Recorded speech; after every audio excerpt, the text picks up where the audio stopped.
Yeah, wow, what a great team we just played. Had the opportunity to play a lot of really good teams over the time, whether I was at Canisius or Richmond or here, teams that won national championships, and we all know that's about a bouncing the ball, but that is as solid, well coached, put together, length, speed, backcourt, everything that we've seen, that I've seen. And so we feel good that we were right there, and with a break or two could have won the game. But the Arizona's really good. So we at the same time, it gives us great confidence, but also a great attitude to come back and get better now, to really get better and make up for the 17 offensive rebounds were a huge factor in this game. And how can we shore that up against length, be more physical against length?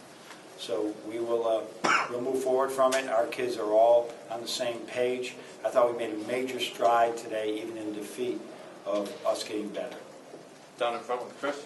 You guys shot the ball pretty well, but talk about how they made you earn everything. Yeah, we didn't have many easy ones, did we?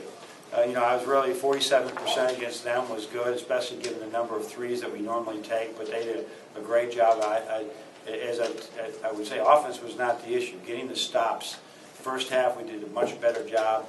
They're 55% in the second half, and their 17 rebounds, offensive rebounds, really killer in this game. Rod? You talked about it yesterday with how they drain you, where even if they miss a shot and get an offensive rebound, you got to play 30 more seconds of defense. How much did that wear on you in the second half? It might have. I think the key play is we saw. There's a lot of key plays in the game, but McConnell running down that corner rebound, and I think that's the one where we fouled him on the drive. Was a key play, but that's the big issue, and the ability for those guys to miss their own shot and get the rebound. We teach our guys be the second one off the floor. Well, if you're the second one off the floor, you're the second one back down on the floor, and they're right in there getting their rebound. So that was challenging for us, and it certainly didn't help us. Brendan? Mitch talked after the Duke game about toughness.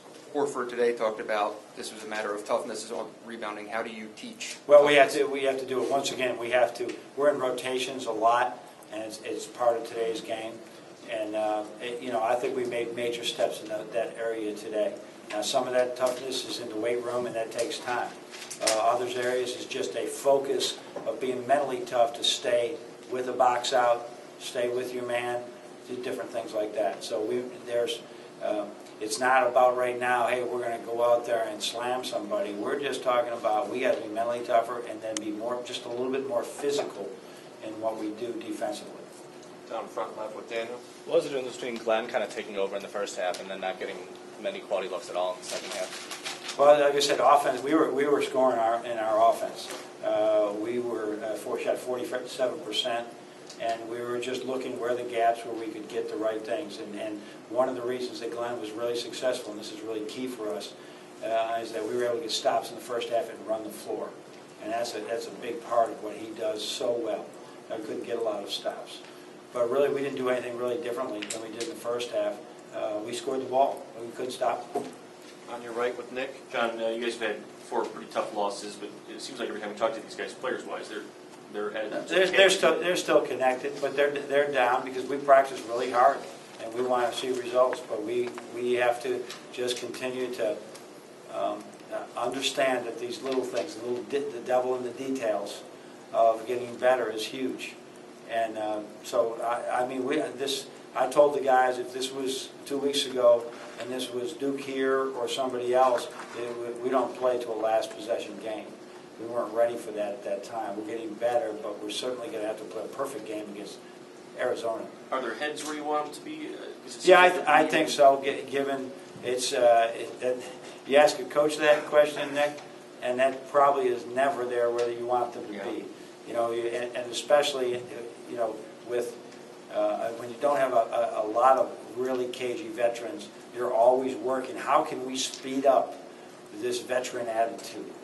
And that's a big focus what we're doing right now. Without demeaning them, how can we be positive and give them a better outlook on what is happening in front of them?